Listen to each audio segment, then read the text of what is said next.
Good morning. It is May the 8th and it is VE Day, Victory in Europe. I'm about to make a Victorian sponge cake and I would love you to join me. So the first thing we're going to do is weigh our eggs. Now I know this is unusual, so bear with me. It is a tip from a super baker, chef, cook, whatever you want to call him, Hugh Fearnley Whittingstall. I'll put links at the bottom back to his super cookbook, all home recipes, great ideas. So you weigh your eggs, you put them on the scales, nice and slowly, and hopefully they don't fall off. And mine come to 230 grams. So then you need 230 grams of flour, sugar and butter. And what you'll get is super huge fat cakes. So put those on one side just for the minute.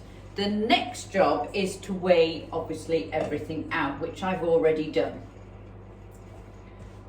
And then you're going to put the butter in a bowl. And then you're going to get the sugar, again, you've weighed out.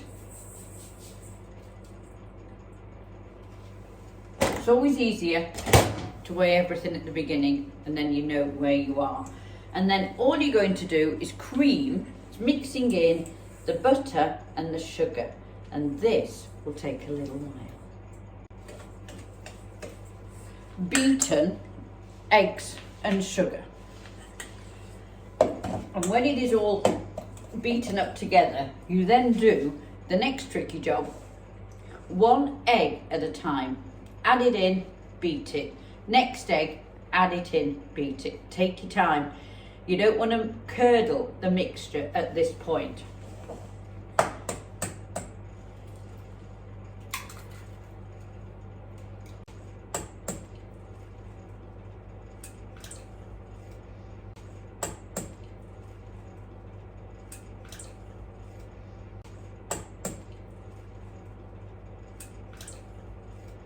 Now, if your mixture looks like it's potentially could curdle, a very easy way to solve this is 1 little spoonful of flour. And carry on beating. We're on to the flour. Now this takes a bit of time because you don't want to mix this in too fast. I just do a spoonful at a time and just a slow, consistent mix. You're folding it rather than beating it at this stage.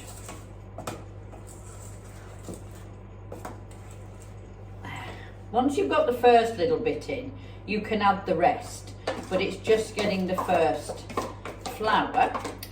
Now in this flour, this was originally plain flour and I have added baking powder. I use more plain flour than I do self-raising.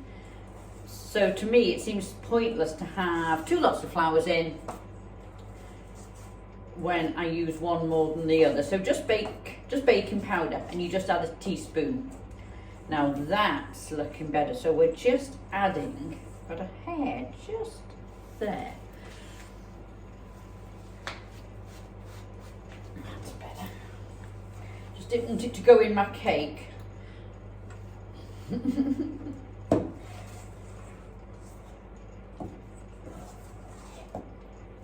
Sometimes it can be just a little bit too thick. If you feel it is, you can start with the tiniest little teaspoon you've got of water, just to loosen it off. Let me show you how it should be. Now you've got to go all the way around the bowl because you want all the flour.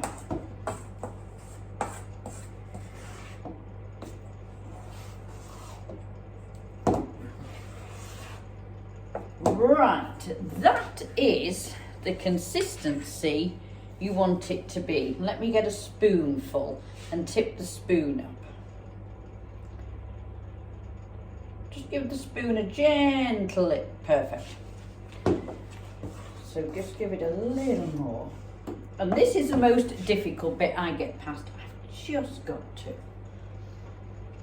You've got to test it, quality control and all that. Let's put it in the tins.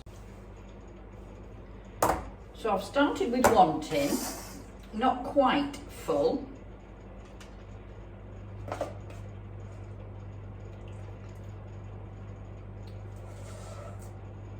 And all you're going to do is just smooth it down.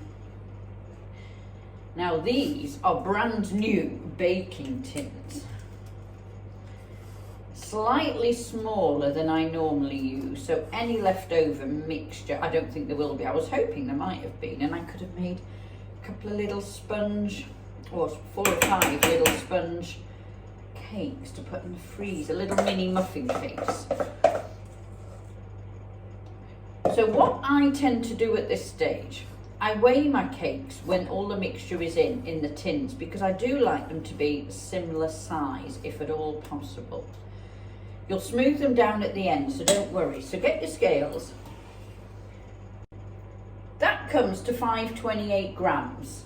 So then you get your next one and see where that comes to. Oh wow, so we need quite a bit more in this, and I haven't, so I might have to pinch a bit.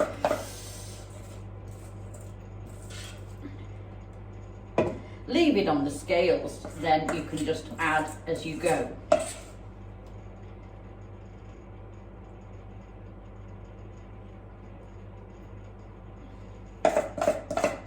And when you've got them exact measurements,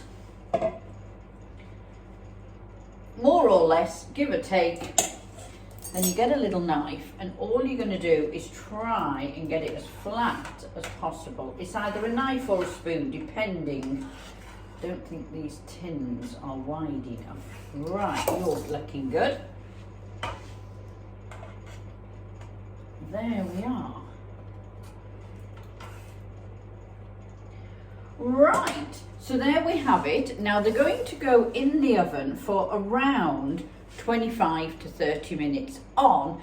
Now, it does say 180 centigrade, 350 Fahrenheit, or if you're into the gas, Mark 4.